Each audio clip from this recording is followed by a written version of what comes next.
На лод се ми падна гласа, бех в щурмовата група с Христо, Методи и Огнян. Падна ми гласа, което на тая височина е нормално от сухия въздух.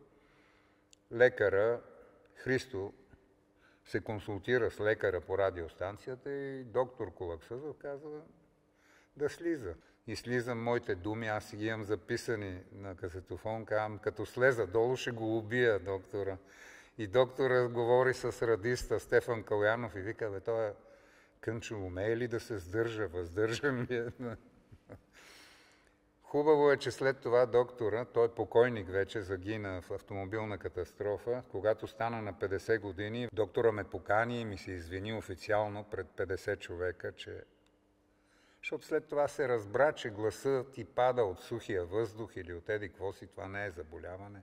Става при всички, прегракваш, трудно говориш. И ми се извини, което беше до някъде един реверанс към мене.